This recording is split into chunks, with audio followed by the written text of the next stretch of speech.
আরে যাওয়ার পর দেখতেছে ছোট্ট একটা ঝুপড়িখানা, তামাম দুনিয়া ভেঙে চুরে চূর্ণ বিচূর্ণ হয়েছে।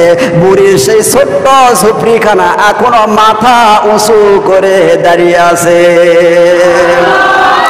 হযরত নূহ আলাইহিস সালাতু ওয়াস সালাম দরজার সামনে গিয়ে সালাম দিলেন, আসসালামু আলাইকা ইয়া আহলাল বাইত, হে বাড়ির মালিক, কেউ কি বাড়ির ভিতরে আসো? ভিতর থেকে আওয়াজ আসলো, হে বেটা নূহ। হ্যাঁ আসি। কে তুমি? নূহ নবী না? বলে হ্যাঁ মা। বলে আমি জানি আমার কাছে তুমি আসবে, মনে হয় বন্যা শুরু হয়ে গেছে, আমাকে নৌকার উপর তোলার জন্য তুমি এসেছো রে বেটা। চলো চলো, এই যে আমি পোটলা টাটলা সবকিছু বেঁধে রেখেছি, কোথায় তোমার নৌকা? সেই নৌকায় আমি উঠবো। সেই সময় নূহ আলাইহিস সালাতু ওয়াস সালাম কাঁদে আর বলে, বুড়ি মা, বন্যা তো হয়েছে, বন্যায় তাম দুনিয়া ভেঙে চুরে চূর্ণ বিচূর্ণ হয়ে গেছে, সব কিছু নাই পৃথিবীর মধ্যে। পাহাড়গুলো ভেঙে চুরে ক্যাত হয়ে পড়ে আছে, বিল্ডিং বালাখানাগুলো সব একাকার হয়ে গেছে। বুড়ি মা, ও বুড়ি মা, তোমার এখন পর্যন্ত বাড়ি ঠিক আছে, তুমি কেমনে ঠিক থাকলে? সেই সময় বুড়িটা বলে, ও নূহ, তুমি আমারে ভুলে যাইতে পারো, কিন্তু আমার আল্লাহ আমারে ভুলে যায় না। আমার ভাইয়েরাম, আল্লাহর উপরে বিশ্বাস স্থাপন করতে হবে, আল্লাহর পরিমাণ আনতে হবে, আল্লাহর নিয়ামতের শুকরিয়া আদায় করতে হবে। আল্লাহ রাব্বুল আলামিন বলেন, ওয়া ইন তাউদ্দু নি'মাতাল্লাহি লা তুহসুহা, তোমরা আমার নিয়ামতের বর্ণনা করে কোনো সময় শেষ করতে পারবে না। জোরে বল সুবহানাল্লাহ। হাযা খালকুল্লাহি ফাআরুনি মাযা খালাকুল্লাযীনা মিন দুনিহি, এই হচ্ছে আল্লাহর সৃষ্টি। আল্লাহর সৃষ্টি বাদ দিয়ে অন্য কে কি সৃষ্টি করেছে দেখাও। জোরে করে আল্লাহু আকবার। আল্লাহ বাদ দিয়ে কেউ কি সৃষ্টি করেছে? আসমান সৃষ্টি করেছেন কে? জমিন কে? পাহাড় পর্বত কে? হায়াত কে? মউত কে? সব কিছু সৃষ্টি করতে কে? আমার ভাইয়েরাম, এই জন্য আসেন আল্লাহ পাকের নিয়ামতের শুকরিয়া আদায় করতে হবে। কোনো সময় অহংকার করা যাবে না, গর্ব করা যাবে না, গর্ব করা যাবে না। টাকার অহংকার, বংশের অহংকার, সম্পদের অহংকার, আর কি ক্ষমতার দাপটের অহংকার চিরকাল থাকে না, ঠিক কিনা? ক্ষমতার অহংকার চিরকাল থাকে না। ওই ক্ষমতা তোমার এক সময় দেখবেন, যে ক্ষমতায় তুমি উঠেছিলে ফুলের মালা পরে, সেই ক্ষমতায় থেকে জনগণ তোমাকে জুতার মালা পরে নামাইতে পারে। এটা কোন ঠিক কিনা? আল্লাহ রাব্বুল আলামিন পবিত্র কোরআনে কারীমের সূরা ইব্রাহিমের 6 নম্বর থেকে 7 নম্বর আয়াতের মধ্যে আল্লাহ রাব্বুল আলামিন সুন্দর করে ঘোষণা করেছেন, বিসমিল্লাহির রহমানির রহিম, লা ইন শাকারতুম লা আযীদান্নাকুম ওয়া লা ইন কাফারতুম ইন্না আযাবি লাশাদীদ। আল্লাহ রাব্বুল আলামিন বলেন, বান্দারে, যখন তোমরা আমার নিয়ামত পাও, নিয়ামত পাওয়ার পরে আমার নিয়ামতের শুকরিয়া আদায় করো, লা আযীদান্নাকুম, আমি রব্বুল আলামিন অবশ্যই অবশ্যই তোমাদের নিয়ামতকে বাড়া দিব। আমাদের মতো অনেক মানুষ আছে, সুস্থ মানুষ, তারপরেও মসজিদে আসতে পারে নাই, নামাজ পড়তে পারে নাই। জোরে কোন ঠিক কিনা? অনেকে আবার টিভির সামনে বসে আছে, অনেকে মোবাইল নিয়ে বসে আছে, অনেকে চাষটালে বসে আছে, অনেকে গাল গপ্প করিচ্ছে, অনেকে আবার হাসপাতালের বেডের মধ্যে অসুস্থ অবস্থায় শুয়ে আছে। তার জীবনটা এত কষ্টের হয়ে গেছে, তার জীবন, তার জান বাবু কোন সময় যায় বের হয়ে যায়। সেকালে আল্লাহকে বলতেছে, আল্লাহ, এই জীবন রাখার চাইতে আল্লাহ তুমি আমাকে দুনিয়ায় থেকে বিদায় নিয়ে নাও। এইরকম মানুষ আছে। সব কিছু থেকে আল্লাহ পাক আমাদেরকে ভালোবেসে, পছন্দ করে, মনোনীত করে, আহাব্বুল বিলাদি ইলাল্লাহি মাসাজিদুহা, সব চাইতে উত্তম জায়গা, সব চাইতে শ্রেষ্ঠ জায়গা আল্লাহর ঘর মসজিদের মধ্যে এসে বসে কোরআন এবং হাদিসের কথা শোনার তৌফিক দান করলেন। সেই মাবুদের দরবারে আবারও কালিমাতুশ শুকরিয়া আদায় করি, পড়ে নেই আলহামদুলিল্লাহ। এটা এমন একটি ঘর, এই ঘরের মধ্যে যদি ওযু অবস্থায় কোনো ব্যক্তি এসে বসেও থাকে, প্রত্যেকটি সেকেন্ডে সেকেন্ডে ফেরেশতারা সেই বান্দার নামে নেকি লিখতেই থাকে। আমার ভাইয়েরাম, পৃথিবীতে এমন কোনো দেশ নাই, এমন কোনো জায়গা নাই, এমন কোনো কান্ট্রি নাই, এমন কোনো স্থান নাই যেই জায়গার মধ্যে বসে থাকলেই সওয়াব হয়। আল্লাহর ঘর মসজিদের মধ্যে এসে যদি আপনি বসেও থাকেন, সেকেন্ডে সেকেন্ডে ফেরেশতারা আমলনামায় নেকি লিখতেই থাকে। কিন্তু দেখা যায় আমাদের মধ্যে হয়তো কিছু মানুষ আছে মসজিদে আসার পরে ধরপড়ানির সৃষ্টি হয়ে যায়। মসজিদে আসার পরে ভালো লাগে না, তাড়াতাড়ি খেলে যাইতে পারলে ভালো লাগে, আসে তাড়াতাড়ি যায় আগে, এইরকম মুসল্লি আছে না নাই? যে আল্লাহ পাক আপনাকে সময় দিল, যে আল্লাহ পাক আপনাকে সুস্থ রাখলো, সে আল্লাহ পাকের বড় শুকরিয়া হচ্ছে আজান হওয়ার পরেই মসজিদে চলে আসা। জোরে কোন ঠিক কিনা? আল্লাহর নিয়ামতের শুকরিয়া আদায় করবেন, আল্লাহ পাক আপনাকে ভালো রাখবে, সুস্থ রাখবে, আল্লাহ পাক আপনার সময়ের মধ্যে বরকত দান করবে, আল্লাহ পাক আপনার আমলের মধ্যে নূর দান করে দেবে। জোরে বলুন সুবহানাল্লাহ। আপনারা হযরত নূহ আলাইহিস সালাতু ওয়াস সালামের নাম শুনেছেন? 950 বছর পর্যন্ত আল্লাহ পাক তাকে হায়াত দিয়েছিল। 950 বছর পর্যন্ত দ্বীনের দাওয়াত দিয়েছিল, মানুষকে বুঝাইছিল, এক আল্লাহর দাসত্ব আর গোলামি করার দাওয়াত দিয়েছিল। পৃথিবীতে যত নবী এসেছে, কোন নবী বলে নাই আমার গোলামি করো, আমার দাসত্ব করো, আমার বন্দী করো। কোন নবী বলে নাই। সমস্ত নবীরা বলেছেন একক সত্য অধিপতি এক আল্লাহর দাসত্ব আর গোলামির দাওয়াত দিয়েছে। জোরে কোন সুবহানাল্লাহ। আমার আমির সাহেব হুজুর বলেছেন জোহরের নামাজের পরে ইয়া আইয়ুহান নাস কুলু লা ইলাহা ইল্লাল্লাহু তুফলিহুন, এই কথাটা বলেছেন আল্লাহ রাব্বুল আলামিন। নবী বলেছেন হে মানুষ সকল, তোমরা এক আল্লাহকে স্বীকার করে নাও, তাহলেই তোমরা কামিয়াবি হবে। জোরে কোন সুবহানাল্লাহ। আল্লাহর নবী হযরত নূহ আলাইহিস সালাতু ওয়াস সালাম তার জাতির লোকদেরকে দাওয়াত দিলেন এক আল্লাহর দাসত্ব আর গোলামি করো, একক সত্য অধিপতি এক আল্লাহ, সে আল্লাহর দাসত্ব আর গোলামি করো, তাহলে দুনিয়াতেও শান্তি পাবে, মরণের পরেও তোমরা শান্তি পাইবে। কিন্তু মানুষেরা মানলো না। 950 বছর পর্যন্ত দাওয়াত দিল, মানে না, মানুষেরা মানে না। আমার ভাইয়েরা, হযরত নূহ আলাইহিস সালাতু ওয়াস সালামকে দেখার পরে সেই জাতির লোকেরা তাকে পাথর নিক্ষেপ করে, তাকে মারধর করে, থুতো দেয়, তাই গালমন্দ করে। এমনকি নূহ আলাইহিস সালাতু ওয়াস সালাম দিনে যখন দাওয়াত দিয়ে যায়, নূহ নবীকে দেখার পরে তারা চোখের সামনে পর্দা আটকায় দেয়, কানের মধ্যে আঙ্গুল দেয়, যাতে করে নূহ নবীর কোনো কথা না শোনা যায়।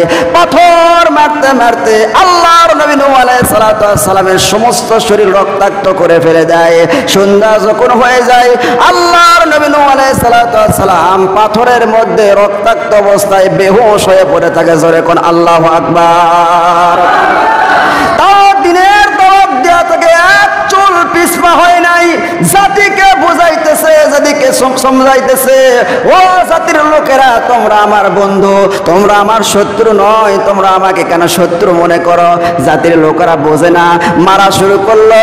মারতে মারতে রক্তাক্ত অবস্থায় এরকম ভাবে যখন সন্ধ্যা হয়ে যায়, পাথরের নিচে থাকে। রাত্রিবেলা হযরতে জিবরাইল আলাইহিস সালাতু ওয়াস সালাম আসার পর নূহ আলাইহিস সালাতু ওয়াস সালামের শরীর থেকে সমস্ত পাথরগুলো যখন সরে দেয়, দেওয়ার পর নূহ আলাইহিস সালাতু ওয়াস সালামের সমস্ত শরীরে যখন হাত বুলাইয়া দেয়, আবার আগের মতো আল্লাহ রাব্বুল আলামিন নূহ আলাইহিস সালাতু ওয়াস সালামের শরীরকে ভালো করে দেন। আল্লাহর নবী নূহ আলাইহিস সালাতু ওয়াস সালাম বলেন, ভাই জিবরাইল, আগামীকাল আমার কি কাজ রে ভাই? জিবরাইল ফেরেশতা বলে, আজকে আপনি যে কাজ করেছেন, আগামীকালও এই একই কাজ আপনার জন্য বরাদ্দ। সুবহানাল্লাহ।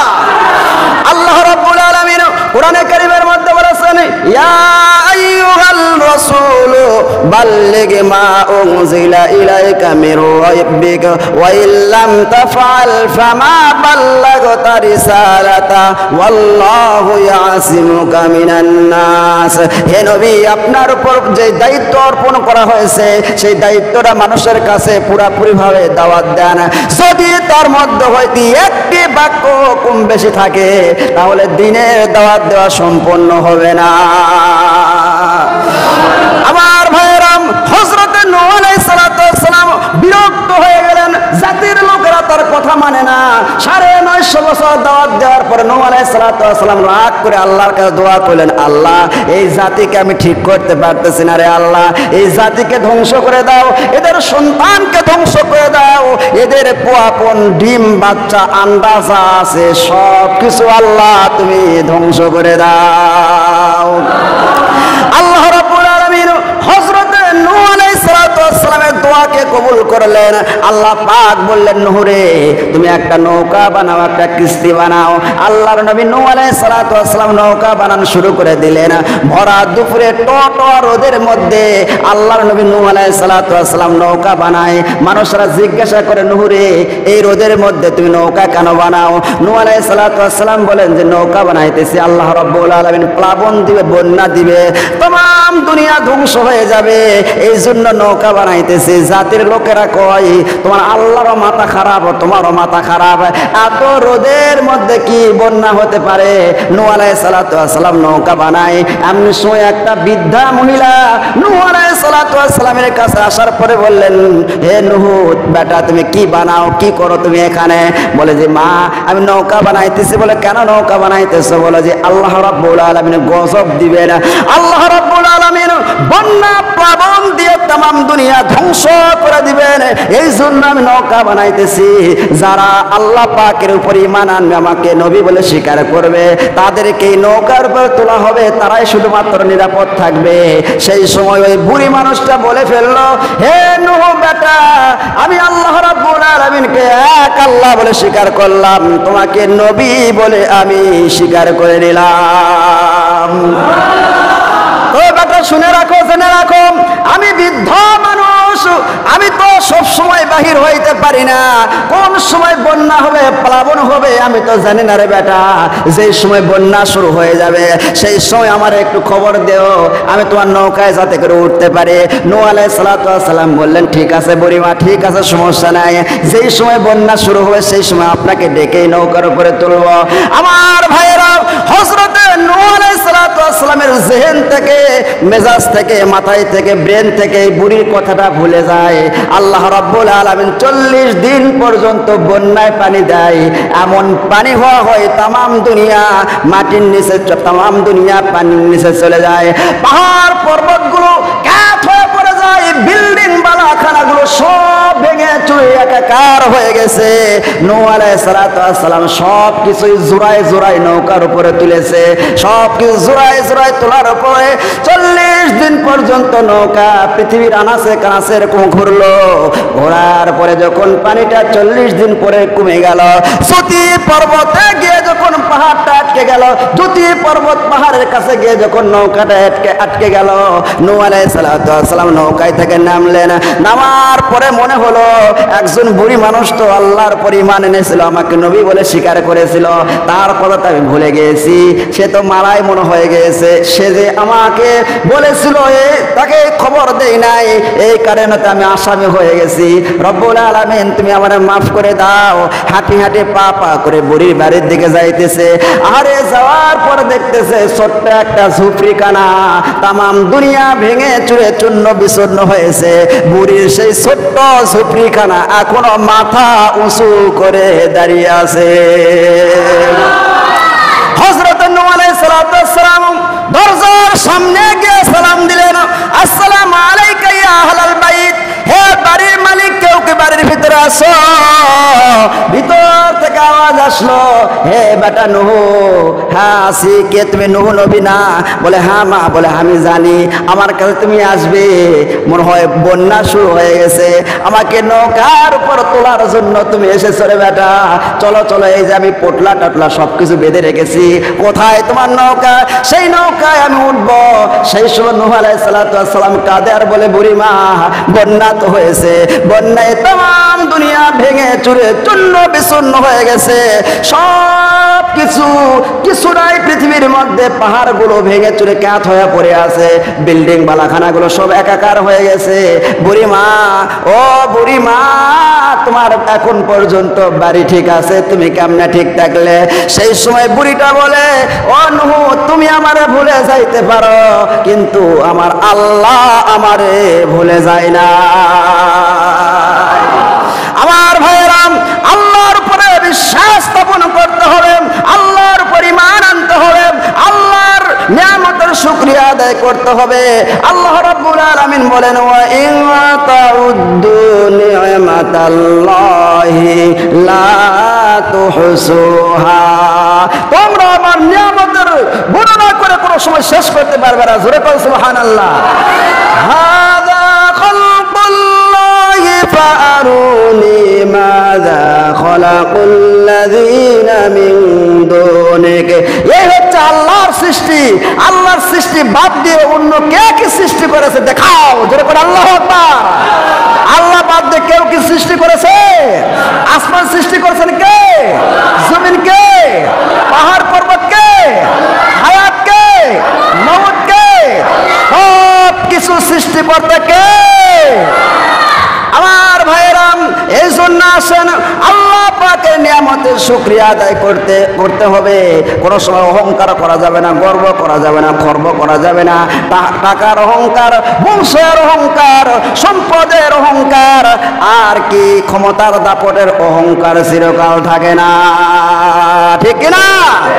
ক্ষমতার অহংকার চিরকাল থাকে না। ওই ক্ষমতা তোমার এক সময় দেখবেন, যেই ক্ষমতায় তুমি উঠেছিলে ফুলের মালা পরে, সেই ক্ষমতায় থেকে জনগণ তোমাকে জুতার মালা পরে নামাইতে পারে। এটা কোন ঠিক কিনা? অহংকার সাদ্দাত করেছিল। হযরতে হুদ আলাইহিস সালামের যুগে একজন মানুষ ছিল, তার নাম ছিল সাদ্দাত। সাদ্দাতকে গিয়ে হুদ আলাইহিস সালাম বললেন, একক সত্য অধিপতি এক আল্লাহর উপর ঈমান আনো। বলে আল্লাহর উপর ঈমান আনলে কি হবে? বলে আল্লাহর উপর ঈমান আনলে আল্লাহ রাব্বুল আলামিন মৃত্যুর পরে বিশাল বিরাট একটি জান্নাত দান করবেন। বলে জান্নাতের মধ্যে কি আছে? বলে একদম নিম্ন জান্নাত, ছোট জান্নাত যেই মানুষকে দান করা হবে, সেই জান্নাতটাই হচ্ছে এই দুনিয়ার 10 দুনিয়ার সমান হবে। হযরতে হুদ আলাইহিস সালামের কথা শোনার পরে সাদ্দাত বলল, সেই জান্নাতের মধ্যে কি আছে?